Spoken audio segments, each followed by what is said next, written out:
Assalamualaikum warahmatullahi wabarakatuh. Baik, perkenalkan kami dari kelas IF 4511, kelompok 9. Di sini kami akan mempresentasikan investigasi kebocoran data Tokopedia dengan anggota Kafi Rizky Firmansyah dan juga saya sendiri Muhammad Lutfi Khusyashi. Baik, untuk dimulai dari term of reference-nya.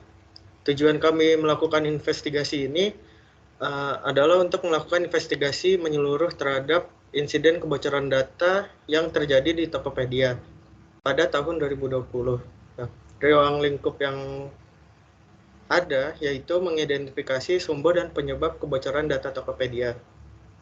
Yang selanjutnya, dampak terhadap pengguna, dan terakhir menganalisis langkah-langkah keamanan yang telah diambil Tokopedia.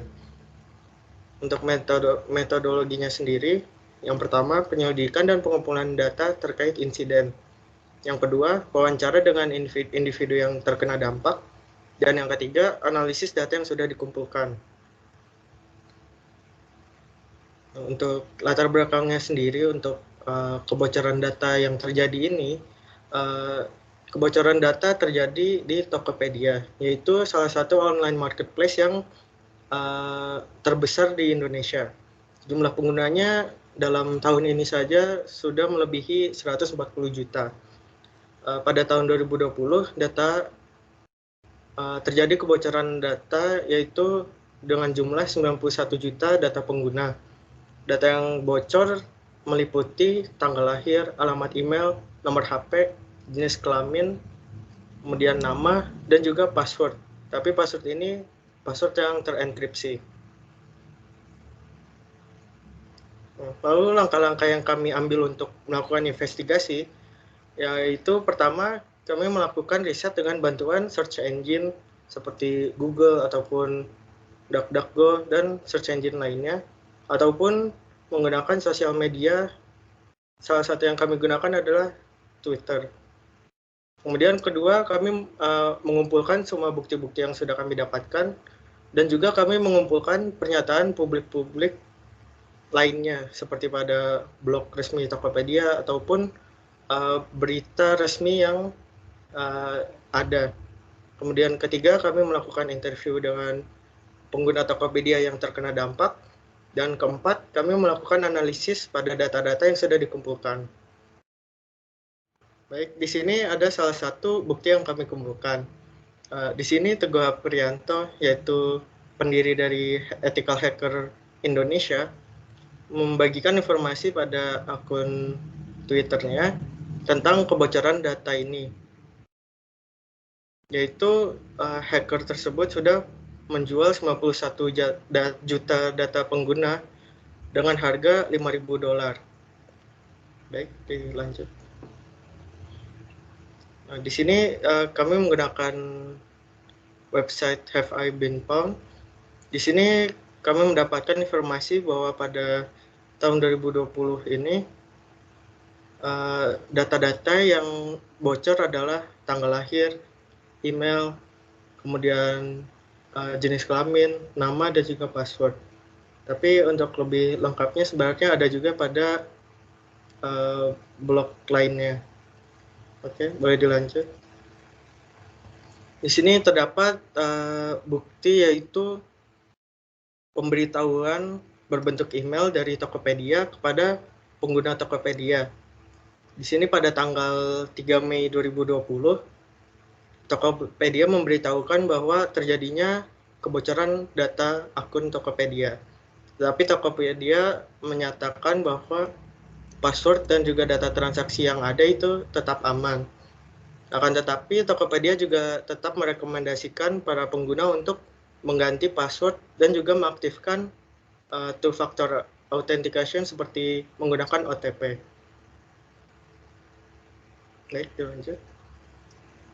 Nah, untuk yang selanjutnya yaitu public statements yang kami kumpulkan. Di sini kami mengumpulkan beberapa pernyataan dari blog resmi Tokopedia yang berada pada website Tokopedia. Jadi Tokopedia menyatakan bahwa mereka sudah memulai investigasi dan mengambil beberapa langkah yang perlu dilakukan. Yang pertama, memastikan bahwa password tersebut, password akun yang bocor itu sudah dienkripsi dengan enkripsi satu arah atau disebut juga hashing. Kemudian yang kedua, Tokopedia bekerja sama dengan pemerintahan, yaitu dengan Kominfo dan juga BSSN untuk melakukan investigasi. Yang ketiga, menggunakan institusi independen kelas dunia dalam membantu investigasi langkah-langkah yang diperlukan untuk meningkatkan perlindungan data.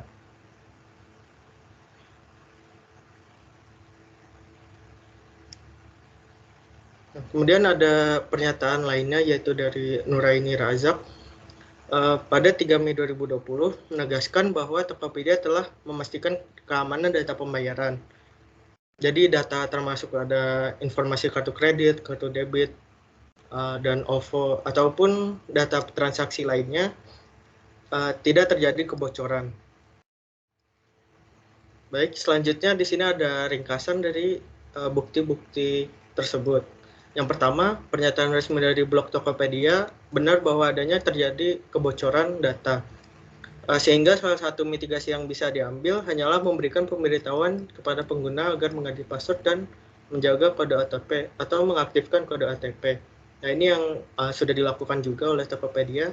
Nah, dan yang kedua, pernyataan resmi dari blog Tokopedia bahwa Tokopedia akan bekerja sama dengan Kominfo dan juga BSSN untuk melakukan investigasi internal. Yang ketiga, pernyataan dari Nuraini Razak bahwa tidak ada kebocoran data transaksi.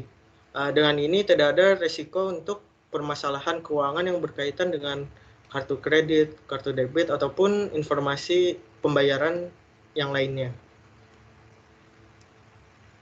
Untuk selanjutnya ada ringkasan dari witness. Menurut cybersecurity konsultan Teguh Aprianto, data pengguna akan diperjualbelikan sehingga pengguna akan menerima banyak email phishing dan tidak menutup kemungkinan penipuan lainnya karena nomor HP juga bocor. Baik, selanjutnya yaitu fakta-fakta yang sudah ada. Data yang bocor sebanyak 91 juta akun pengguna. Kemudian data yang bocor termasuk tanggal lahir, alamat email, nomor HP, jenis kelamin, nama, dan juga password yang terenkripsi. Nah, password yang terenkripsi ini akan membuat penyerang membutuhkan waktu lebih lama untuk menyalahgunakan password. Atau dalam kasus terbaik, password tidak akan bisa disalahgunakan. Kemudian selanjutnya data awal dijual sehingga seharga $5.000. Selanjutnya, Tokopedia langsung memberikan pemberitahuan kepada pengguna saat terjadi kebocoran data. Tokopedia juga langsung memberikan pemberitahuan kepada publik saat terjadinya kebocoran data. Kemudian Tokopedia bekerja sama dengan Kominfo dan juga BSSN untuk melakukan investigasi internal. Kemudian ada beberapa fakta yang belum bisa dipastikan. Yaitu yang pertama, penyebab kebocoran data belum bisa ditemukan ataupun sudah ada tapi tidak dipublikasi. Kemudian yang kedua, belum bisa dipastikan kebocoran data tidak termasuk dengan data pembayaran ataupun data pembelian. Selanjutnya ada analisa risiko. Pertama, ada data pengguna. Justifikasi risikonya itu dapat menyebabkan kehilangan kepercayaan pengguna. Dan dampaknya itu identitas pengguna dapat dicuri dan disalahgunakan. Vulnerabilities-nya kurangnya enkripsi data atau karyawan yang kurang teredukasi. Dan cyber threat-nya itu serangan phishing atau social engineering. Lalu untuk data transaksi, risikonya dapat dicuri dan menyebabkan pengguna menjadi target penipuan. Dampaknya pengguna berisiko kehilangan uang atau menjadi korban penipuan. Vulnerabilities-nya kurangnya enkripsi data dan cyber threat-nya peretasan pembayaran online dan serangan phishing. Lalu sistem transaksi terutama dapat mengakibatkan gangguan layanan atau kerugian finansial yang akan berdampak kepada perusahaan dan gangguan layanan bagi pengguna. Vulnerabilities-nya gateway yang rentan dan gateway pihak ketiga. Lalu cyber threat-nya adalah serangan DDoS atau pencurian data transaksi pengguna. Lalu terakhir ada data inventaris. Justifikasinya yaitu data inventaris dapat dimanipulasi dan dampaknya barang yang dimanipulasi dapat dicuri sehingga menyebabkan kerugian finansial. Vulnerabilities-nya yaitu sistem logistik yang rentan dan cyber threat-nya adalah batasan akses database dan juga social engineering. Dari analisa risiko tadi dapat disimpulkan bahwa aset data pengguna memiliki probabilitas yang tinggi dan dampak yang sedang, sedangkan data transaksi probabilitasnya sedang dengan dampak tinggi, sistem transaksi probabilitasnya rendah dan dampaknya tinggi, dan data inventaris probabilitasnya rendah dan dampaknya sedang. Lalu ada security mitigation. Pertama, bisa dilakukan enkripsi data pengguna yang disimpan di database atau server. Lalu pastikan hanya orang berwenang yang memiliki akses ke data pengguna. Lakukan pembatasan akses berdasarkan peran. Ketiga, pemantauan keamanan secara aktif untuk mendeteksi perilaku yang mencurigakan ataupun akses yang tidak sah. Lalu keempat, lakukan pengujian keamanan yang rutin untuk mengidentifikasi kerentanan yang mungkin ada. 5, membuat pemberitahuan kepada karyawan untuk selalu menjaga keamanan akun dan selalu berhati-hati dengan serangan phishing ataupun serangan lainnya. Selanjutnya ada refleksi. Beberapa refleksi yang bisa didapat oleh Tokopedia antara lain, pertama, Tokopedia itu perlu mengedukasi karyawan mengenai cyber security agar setidaknya tidak terkena serangan phishing atau social engineering. Lalu ada pemantauan akses ke database. Seharusnya dilakukan lebih sering dan batasi juga akses ke database tersebut. Terakhir, membuat rencana mitigasi untuk meminimalisir risiko jika terjadi kebocoran data kembali atau kebocoran data yang lebih besar. Untuk pengguna, reflection-nya adalah kita bisa menggunakan password yang berbeda atau menggunakan password manager. Lalu selalu menggunakan two-factor authentication ataupun bisa juga multi-factor. Lalu kita juga perlu mengedukasi diri mengenai cyber security atau setidaknya pelajari hal-hal yang umum terlebih dahulu seperti menghindari serangan phishing. Selanjutnya ada implication finding. Ada kerugian finansial, yaitu Tokopedia akan mengalami kerugian yang cukup besar dimulai dari denda dari pemerintah dan biaya investigasi. Lalu reputasi menurun. Kepercayaan pengguna terhadap Tokopedia akan menurun karena Tokopedia dianggap tidak bisa menjaga data pengguna.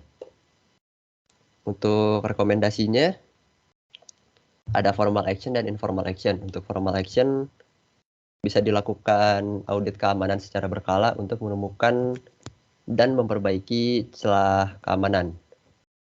Audit keamanan ini dapat dilakukan oleh tim internal ataupun dari pihak luar atau pihak ketiga yang sudah berpengalaman.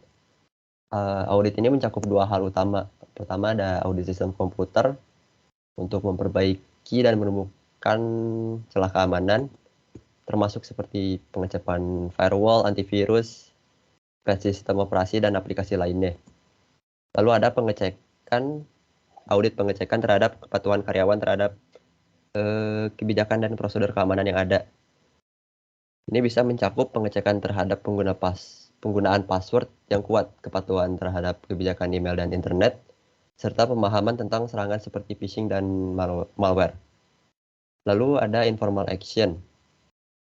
Satu lagi ada memberikan informasi lanjutan yang transparan kepada pengguna tentang hasil investigasi internal yang dilakukan. Hasil investigasi internal ini harus dibagikan kepada pengguna untuk menjaga transparansi dan kepercayaan. Informasi ini harus disampaikan dengan jelas dan mudah dipahami.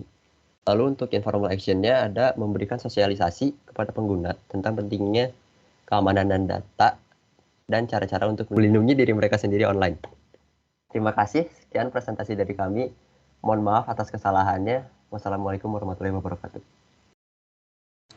Waalaikumsalam warahmatullahi wabarakatuh.